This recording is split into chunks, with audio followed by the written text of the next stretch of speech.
நரகம் by Don brown. அத்தியாயம் 75. அவருக்கு மாரடைப்பு என்று நினைக்கிறேன் என்று கத்தினாள் சியானா. டாக்டர் ஃபெரிஸ் தரையில் கிடத்தப்பட்டிருந்த இடத்திற்கு லெங்டன் விரைந்தார். அவர் மூச்சை இழுத்துக் கொண்டிருந்தார். மூச்சு விட முடியவில்லை. அவருக்கு என்ன ஆயிற்று? லெங்டனுக்கு எல்லா பிரச்சனைகளும் ஒரே நேரத்தில் வந்து சேர்ந்து விடுகிறது. கீழே சோல்ஜர்கள் வந்தது. ஃபெரிஸ் தரையில் சுருண்டு கிடப்பது. லெங்டனுக்கு ஒரு கணம் எல்லாம் முடக்கி போட்டது போல் இருந்தது. எந்த பக்கம் திரும்புவது என்றே தெரியவில்லை. ஃபெரிஸிற்கு மேல் குனிந்திருந்த சியானா அவருடைய கழுத்துப்பட்டையை தளர்த்திவிட்டாள். சட்டையின் மேல் பொத்தான்கள் சிலவற்றை திறந்துவிட்டு அவர் மூச்சு விட உதவினாள். ஆனால் அவருடைய சட்டையை பாதி கழற்றியதும் அதிர்ச்சி உற்ற சியானா வீறிட்டு கத்தினாள். தன்னுடைய வாயை மூடிக்கொண்டு அப்படியே பின்னால் தள்ளி விழுந்தாள். அவள் பார்வை அவருடைய வெற்று மார்பில் இருந்த சதையிலேயே நிலைக்குத்தி நின்றது. லெங்டனும் அதை பார்த்தார். ஃபெரிஸின் மார்பு தோல் ஆழமாக நிறம் மாறியிருந்தது. அச்சுறுத்துவது போல் கரு நீளத்தில் காணப்பட்ட அந்த திராட்சை போன்ற நிறம் அவருடைய மார்பு கூடு முழுவதும் பரவியிருந்தது.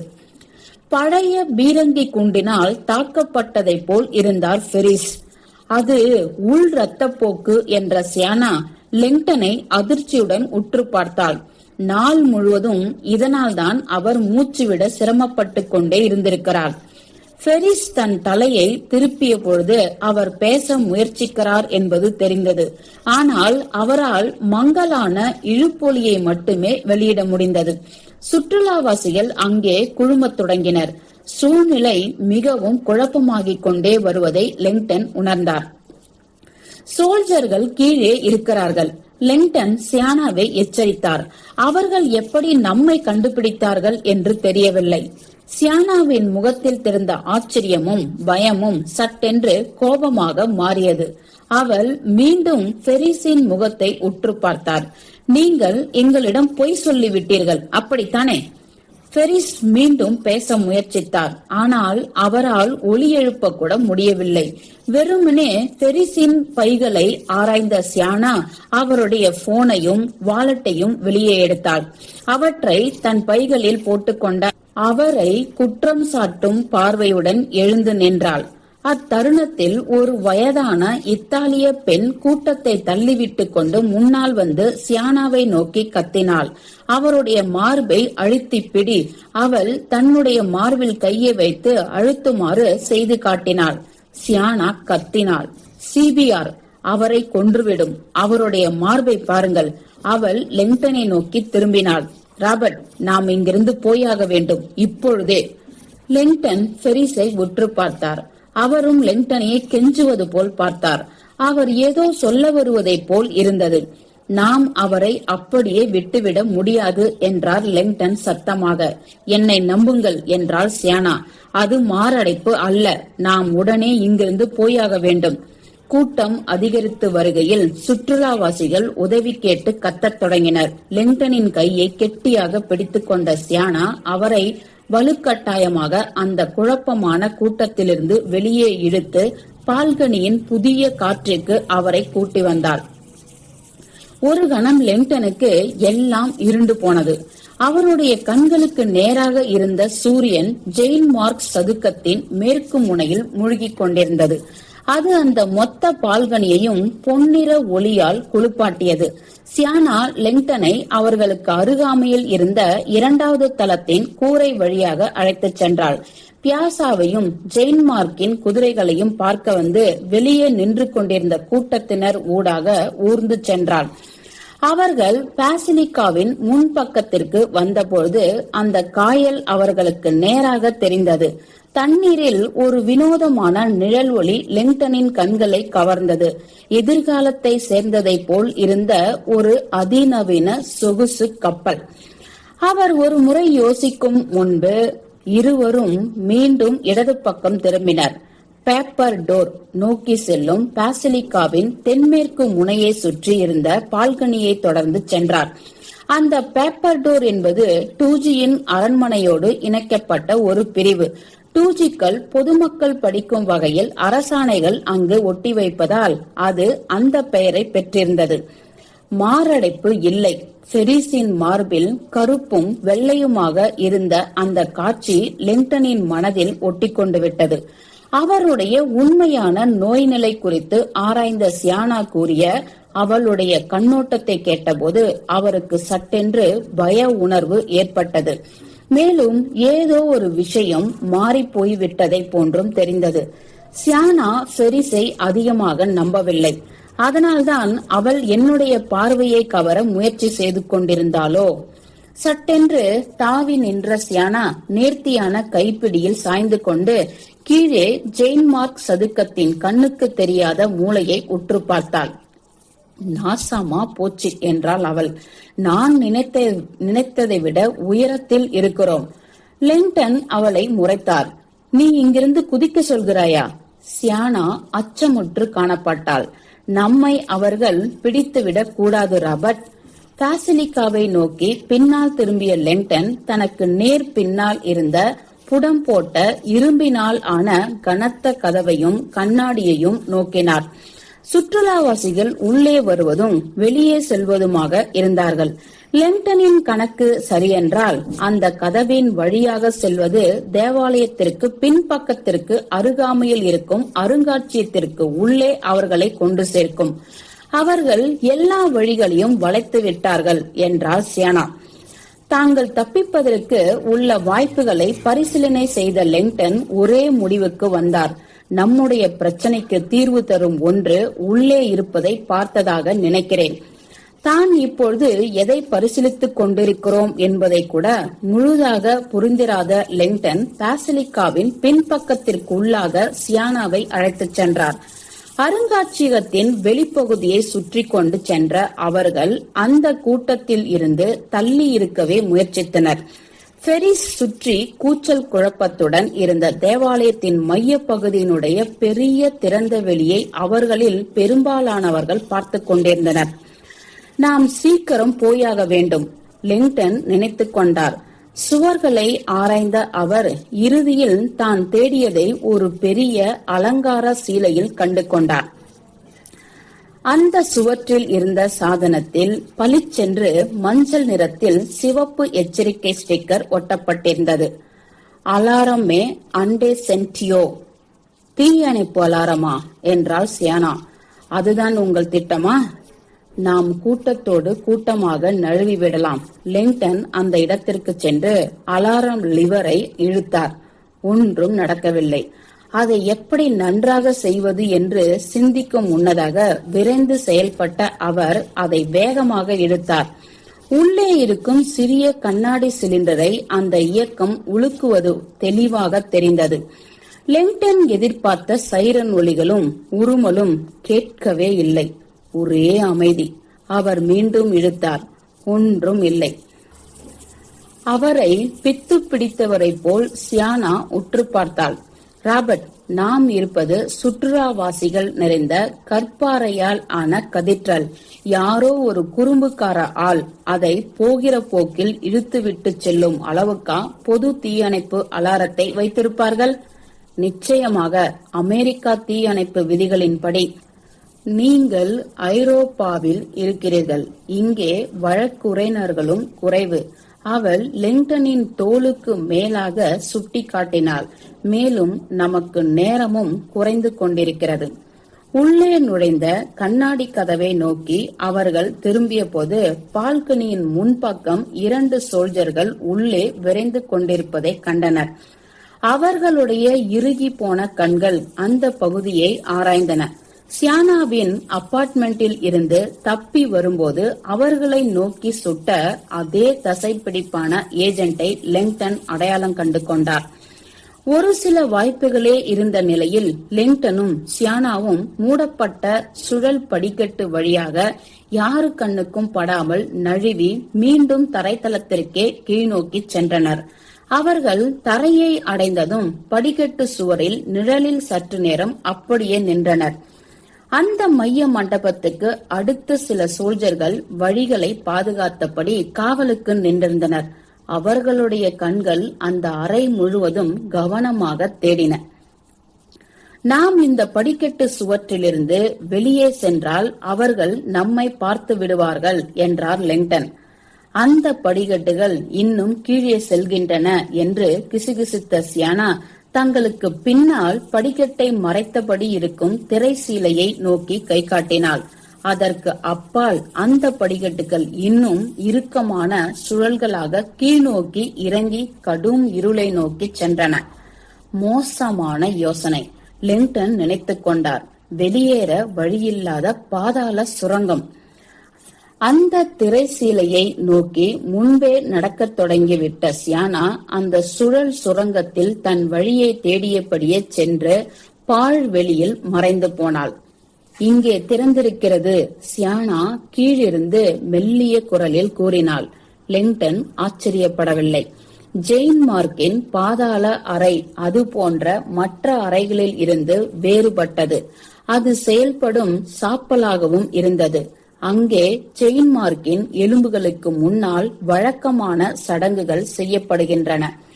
எனக்கு இயற்கை ஒளி தெரிவது போன்றும் இருக்கிறது, சியானா கிசுகிசுத்தாள். அது எப்படி சாத்தியம்? இந்த புனிதமான பாதாள அறைக்குள் வந்த தன்னுடைய முந்தைய வருகைகளை நினைவுபடுத்திக் கொண்ட லெங்டன், சியானா அநேகமாக லக்ஸ் எட்டேர்னலை பார்த்திருக்கலாம் என்று யூகித்தார். லக்ஸ் எட்டேர்னல் என்பது பாதாளத்தின் மையத்தில் ஜெயின் மார்க்கின் கல்லறையில் எரிந்தபடியே இருக்கும் ஒரு மின் விளக்கு. அவளுக்கு மேலே காலடி யோசைகள் நெருங்கி வந்தபடி இருந்தன. லெங்டனுக்கு யோசிப்பதற்கெல்லாம் நேரமில்லை. அவர் சட்டென்று அந்த திரைசீலையில் காலடி வைத்தார். அதை நகர்த்திவிடவில்லை என்பதை உறுதிப்படுத்திக் கொண்ட அவர் தன்னுடைய பாதத்தை கொத்தப்பட்ட கல்லில் வைத்த போது அது அந்த வளைவை சுற்றி கொண்டு பார்வையில் இருந்து விலகுவதை உணர்ந்தார். படிக்கட்டுகளின் கீழே சியானா அவருக்காக காத்திருந்தாள். அவளுக்கு பின்னால் இருளில் இருந்த பாதாளம் அவர்கள் கண்களுக்கு அவ்வளவாக புலப்படவில்லை. ஒரு தாழ்வான பாதாள அறையாக இருந்த அதன் கூரையினுடைய கற்களை பிரதான தூண்களுக்கும் கற்களால் ஆன வளைமுகுடுகளுக்கும் தாங்கி பிடித்திருந்தன. இந்த பாசிலிக்காவின் மொத்த எடையும் இந்த தூண்களில்தான் இருக்கின்றன என்று நினைத்துக் கொண்ட லெங்டன் ஏற்கனவே மூடிய அறையின் விளைவுகளை உணரத் தொடங்கிவிட்டார். நான் தான் சொன்னேனே என்று கிசுகிசுத்த சியானாவின் அழகிய முகம் இயற்கை ஒளியில்லாத அந்த வெளிச்சத்தில் மங்கலாக ஒளிர்ந்தது. அவள் சில சிறிய வளைவான குறுக்கு சட்டங்களை மேலே இருந்த சுவற்றில் சுட்டிக்காட்டினாள். ஒளி கிணறுகள். அவை அங்கே இருப்பதை தான் மறந்து போய்விட்டதை லெங்டன் உணர்ந்து கொண்டார். அந்த கிணறுகள் இந்த மூடப்பட்ட பாதாளத்திற்குள்ளாக ஒளியையும் புதிய காற்றையும் கொண்டு வரும் வகையில் வடிவமைக்கப்பட்டவை. ஆழமான பாதைக்குள்ளாக மேலே இருக்கும் ஜெயின் மார்க்கில் இருந்து கீழ்நோக்கி செல்லக்கூடியவை. ஜன்னல் கண்ணாடியானது 15 வித உள்ளார்ந்த பூட்டிக்கொள்ளும் வட்டங்களில் வடிவத்தில் இறுக்கமான வேலைப்பாடு செய்யப்பட்டவை. அவற்றை உள்ளே இருந்துதான் திறக்க முடியுமோ என்று லெங்டன் சந்தேகப்பட்டாலும் தோல் உயரம் இருந்த அவை இறுக்கமாக பொருந்தியிருந்தன. அவர்கள் எப்படியோ அந்த ஜன்னல் வழியாக சென்று விட்டாலும் பாதை வழியில் இருந்து மேலே ஏறி செல்லும் சாத்தியமே இல்லை. அவர்கள் 10 அடி கீழே பலமான பாதுகாப்பு நிலவறைக்குள் இருந்தனர். அந்த கிணறுகளின் வழியாக ஊடுருவிய மங்கிய ஒளியில் ஜெயின் மார்க்கின் நிலவரை ஒரு நிலவொளி வீசும் காட்டை போல் தோன்றியது. லெங்டன் தன்னுடைய பார்வையை நிலவரையின் மையப்பகுதியை நோக்கி திருப்பினார். அங்கே ஒரு தனித்த விளக்கு ஜெயின் மார்க்கின் கல்லறையில் எரிந்து கொண்டிருந்தது. அந்த பாசிலிக்காவின் பெயர் காரணம் ஒரு பலிபீடத்திற்கு பின்னால் இருக்கும் பாறை கல்லறையில் இருக்கிறது. வெனிசிய கிறிஸ்துவ உலகின் இதய பகுதிக்கு வந்து பிரார்த்தனை செய்ய அதிர்ஷ்டம் செய்தவர்களுக்கு அங்கே சில இருக்கைகள் போடப்பட்டிருந்தன. ஒரு சிறிய விளக்கு அவருக்கு பின்னால் சட்டென்று உயிர் பெற்றது. ஃபெரிஸ் போனின் உயிரூட்டப்பட்ட திரையை சியானா கையில் வைத்தபடி இருப்பதை லெங்டன் திரும்பி பார்த்தார். லெங்டன் மறுமுறை சரிபார்த்தார். பேட்டரி போய்விட்டதென்று ஃபெரிஸ் சொன்னாரே, அவர் பொய் சொல்லிவிட்டார் என்ற சியானா அப்பொழுதும் டைப் செய்து கொண்டிருந்தாள். நிறைய விஷயங்களை பற்றி போனை நோக்கி தன் புருவத்தை நெரித்த அவள் தன் தலையை குலுக்கிக் கொண்டாள். சிக்னல் இல்லை. நான் என்ரிகோ டென்டோலாவின் கல்லறையை கண்டுபிடித்து விட்டேன் என்று நினைக்கிறேன். அவள் அந்த ஒளிவந்த இடத்தை நோக்கி விரைந்து கண்ணாடிக்கு அருகாமையில் தலைக்கு மேலாக போனை பிடித்துக்கொண்டு சிக்னல் கிடைக்க முயற்சித்தாள். என்ரிகோ டென்டேலோ. லெங்டன் நினைத்துக் கொண்டார். இந்த பகுதியிலிருந்து தப்பி செல்வதற்கு முன்பாக இந்த 2Gயை பற்றி நினைக்க இப்போதாவது வாய்ப்பு கிடைத்தது. அவர்களுடைய தற்போதைய சிக்கலான சூழ்நிலையை வைத்து பார்க்கும்போது ஜெயின்மார்க்கிற்கு அவர்கள் சென்றது உண்மையிலேயே அதன் நோக்கத்தை நிறைவேற்றிவிட்டது. குதிரைகளின் தலைகளை கொய்த குருடர்களின் எலும்புகளை தோண்டி எடுத்த நயவஞ்சக 2Gயின் அடையாளம் எதுவென்று தெரிந்துவிட்டது. துரதிருஷ்டவசமாக என்ரிகோ டென்டோலாவின் கல்லறை எங்கே இருக்கிறது என்று லெங்டனுக்கு எதுவும் தெரியாது. இட்டோர்வேயோவிற்கும் தெரியாது. அவருக்கு இந்த பாசிலிகாவின் ஒவ்வொரு அங்குலமும் தெரியும். அநேகமாக அந்த 2Gயின் மாளிகையும் தெரிந்திருக்கும். இட்டோர்வேயோவால் டென்டோலோவின் கல்லறையை உடனடியாக கண்டுபிடிக்க முடியாமல் போனது என்ற உண்மை அந்த கல்லறை ஜெயின்மார்க் அல்லது 2Gயின் மாளிகைக்கு அருகாமையில் இல்லை என்பதை லெங்டன் குறிப்பிட்டு சொல்வதைப் போலவே இருந்தது. அப்படியென்றால் அது எங்கே? லெங்டன் சியானாவை நோக்கினார். ஒளி கிணறுகளுக்குள் ஒன்றிற்கு கீழே நகர்த்தி வைத்த பெஞ்சில் அவள் நின்று கொண்டிருந்தாள்.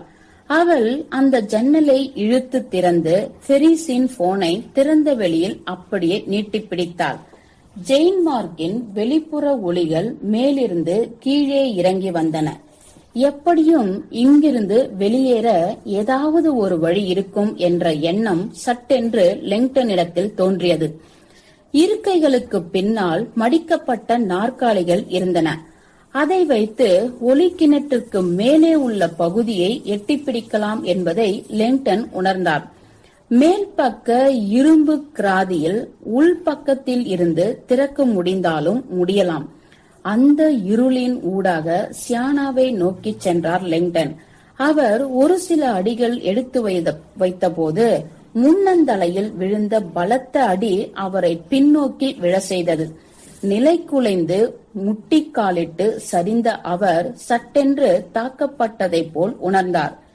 யாரும் தன்னை தாக்கவில்லை என்பதை சட்டென்று உணர்ந்து கொண்ட அவர் 1000 வருடங்களுக்கு முன்னர் ஒரு சராசரி மனிதரின் உயரம் அளவுக்கே அமைக்கப்பட்டிருந்த அந்த ரகசிய அறையை விட தன்னுடைய 6 அடி உருவம் அதிகப்படியானது என்பதை எதிர்பார்க்காமல் போனதற்காக அவர் தன்னையே சபித்துக் கொண்டார். கரடு முரடான பாறையில் முழங்காலிட்டு அமர்ந்து தன்னை தெளிவுபடுத்திக் கொண்டிருக்கையில் அந்த தரையில் பொறிக்கப்பட்டிருந்த ஒரு குறிப்பு அவர் பார்வையில் பட்டது. Chances Marcus. அவர் அதையே நீண்ட நேரமாக உற்று பார்த்து கொண்டிருந்தார். அந்த குறிப்பில் அவர் கவனத்தை ஈர்த்தது ஜெயின்மார்க்கின் பெயர் அல்ல, அது எழுதப்பட்ட மொழி லத்தீன். நாள் முழுவதும் இத்தாலிய மொழியிலேயே மூழ்கியிருந்த லெங்டன் ஜெயின்மார்க்கின் பெயர் லத்தீனில் எழுதப்பட்டிருப்பதை கண்டபோது சட்டென்று ஒரு அந்நிய உணர்வை அடைந்தார். ஜெயின்மார்க் இறந்த காலகட்டத்தில் ரோம பேரரசின் பொதுவான மொழி இந்த வழக்கில் இல்லாத மொழிதான் என்பதை அது அவருக்கு நினைவூட்டியது.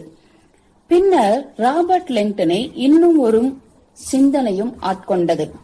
13ஆம் நூற்றாண்டின் ஆரம்ப கட்டங்களில் என்ரிகோ டென்டலோ மற்றும் 4ஆம் சிலுவை போர் காலகட்டத்தில் அதிகாரத்தின் மொழி லத்தீனாகவே இருந்தது. கான்ஸ்டன்டைனோபிளை மீண்டும் கைப்பற்றியதன் மூலம் ரோம பேரரசருக்கு பெரும் புகழை தேடிக் கொடுத்த ஒரு வெனிஸ் 2G அவருடைய என்ரிகோ டென்டோலோ என்ற பெயரில் புதைக்கப்பட்டிருக்க மாட்டார். அதற்கு பதிலாக அவருடைய லத்தீன் பெயர்தான் பயன்படுத்தப்பட்டிருக்கும், ஹென்ரிகஸ் டென்டோலோ. அத்துடன் நீண்ட காலமாக மறுக்கப்பட்டுவிட்ட ஒரு பிம்பம் மின்சாரம் தாக்கியது போல் அவருள் தோன்றியது. ஒரு சாப்பலில் மண்டியிட்டு நிற்கும் நிலையில் இந்த வெளிப்பாடு தன்னிடத்தில் தோன்றியது என்றாலும் அது ஒன்றும் தெய்வீகத்தினால் உந்தப்பட்டது அல்ல என்பதும் அவருக்கு தெரியும். இத்தகைய திடீர் தொடர்புகள் தன் மனதில் தோன்றியது காட்சி குறிப்பான்களின் விளைவுதானே தவிர வேறொன்றும் இல்லை. லெங்டனின் நினைவுகளின் ஆழத்தில் இருந்து சற்றென்று தாவி குதித்த அந்த பிம்பம் டென்டோலோவின் லத்தீன் பெயர். அலங்காரமான பளிங்கு தரையில் ஒரு சிதைவுற்ற மார்பிள் கல்லில் எழுதப்பட்டிருக்கிறது என்பதுதான், ஹென்ரிகஸ் டென்டோலோ. அந்த டூஜியின் எளிமையான கல்லறை குறிப்பானை கற்பனை செய்கையில் லெங்டனால் சரியாக மூச்சுவிட முடியவில்லை. நான் அங்குதான் இருக்கிறேன்.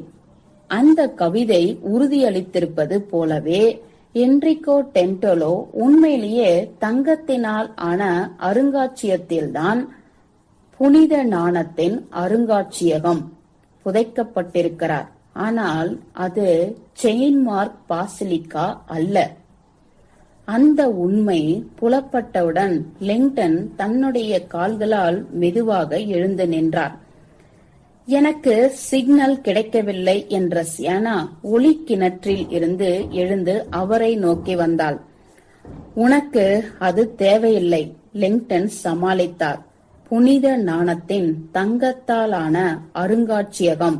அவர் ஆழ்ந்து மூச்சுவிட்டார். நான் ஒரு தவறு செய்துவிட்டேன். சியானா வெளிரி போனாள். நாம் தவறான அருங்காட்சியகத்தில் இருக்கிறோம் என்று சொல்லிவிடாதீர்கள் சியானா என்ற லெங்டன் நோயுற்றதை போல் உணர்ந்தார். நாம் தவறான நாட்டில் இருக்கிறோம்.